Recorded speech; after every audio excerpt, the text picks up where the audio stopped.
Salut à vous, chers abonnés et chers utilisateurs de ma chaîne Vie Nouvelle TV.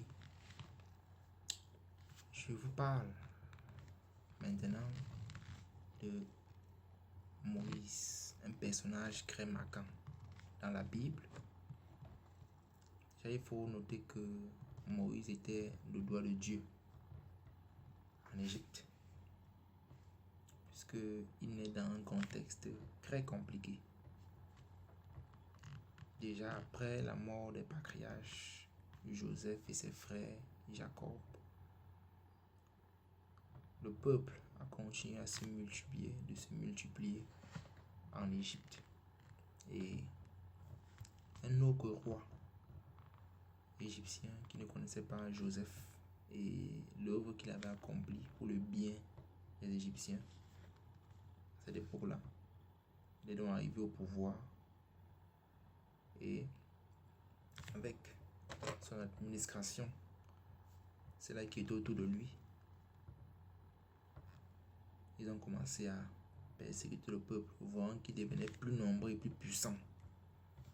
Ils ont dit, ce peuple-ci, ils devenaient de plus en plus puissants.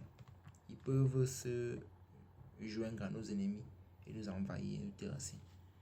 C'est comme ça qu'ils ont commencé donc à infliger au peuple des travaux pénibles. C'est donc dans ce contexte-là que Moïse naît de deux parents lévites, Amram et Jochebed.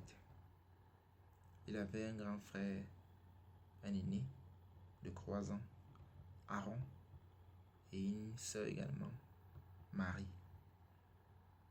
Moïse était vraiment un enfant béni, l'homme de la situation. Et il a été recueilli par la fille de Pharaon lorsqu'elle allait se doucher sur les bords du Nil. Et elle a été élevée même il a été élevé par sa propre maman. Puisque la fille de Pharaon n'allaitait pas, elle a demandé qu'une femme vienne l'allaiter. Et c'était encore la propre petite sœur qui allait appeler sa maman, la mère de Moïse même. C'est elle qui a pris encore Moïse. Elle a élevé Moïse jusqu'à ce qu'il soit sevré. Et Moïse a grandi dans le palais de Pharaon. C'est à 40 ans qu'il lui vint à l'esprit d'aller visiter ses frères, de parcourir, de voir comment ses frères travaillent, tout cela et comme ça. Et il a vu que moi je suis en Égypte, au palais, je vis bien. Mais mes frères israélites vivent le cauchemar. Il a donc décidé de tuer un Égyptien qui maltraitait son frère, croyant bien faire. Et il a commencé à s'ériger comme un juge. Il a dit, pourquoi vous battez frère? Vous êtes frère, il ne faut pas. Et il est surpris que son propre frère lui dit, pardon, qui t'a mis chef parmi nous. Tu as aussi me tuer comme tu as tué l'Égyptien hier. Et très vite la nouvelle s'est répandue au palais de Pharaon que Moïse, ton fils adoptif là, il vient de tuer un Égyptien en faveur des Israélites. C'est comme ça que Moïse a fui l'Égypte pour aller se cacher dans un pays étranger où il a travaillé pour son beau-père en gardant son troupeau.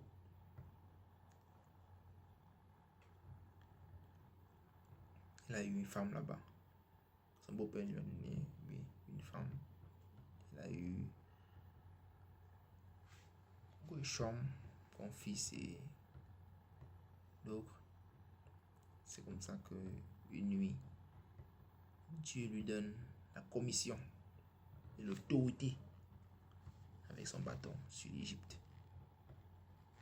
Et c'est comme ça que Moïse décide de retourner en Égypte pour libérer le peuple de la captivité. Et pendant qu'il est en chemin, Dieu lui met en contact avec son frère Aaron pour l'aider à s'exprimer avec éloquence. Ils vont dans l'Égypte et ils infligent des fléaux aux Égyptiens qui, après plusieurs fléaux, et le dernier qui était la mort des premiers-nés, ils étaient obligés de laisser passer le peuple. Et même ça, après avoir libéré le peuple, ils les ont poursuivis. Et c'est comme ça qu'ils ont été engloutis par la mer Rouge. Donc, toi qui traverses des moments difficiles, observe bien la situation et tu verras que dans chaque famille, il y a toujours un Moïse,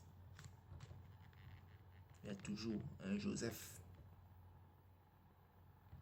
il y a toujours un libérateur. C'est donc à toi de discerner, d'observer et de prier même. Même s'il n'y en a pas, tu peux être ce Joseph-là. Tu peux être ce Moïse par qui Dieu va travailler pour libérer ta famille. Sois béni richement au nom de Jésus-Christ. Amen.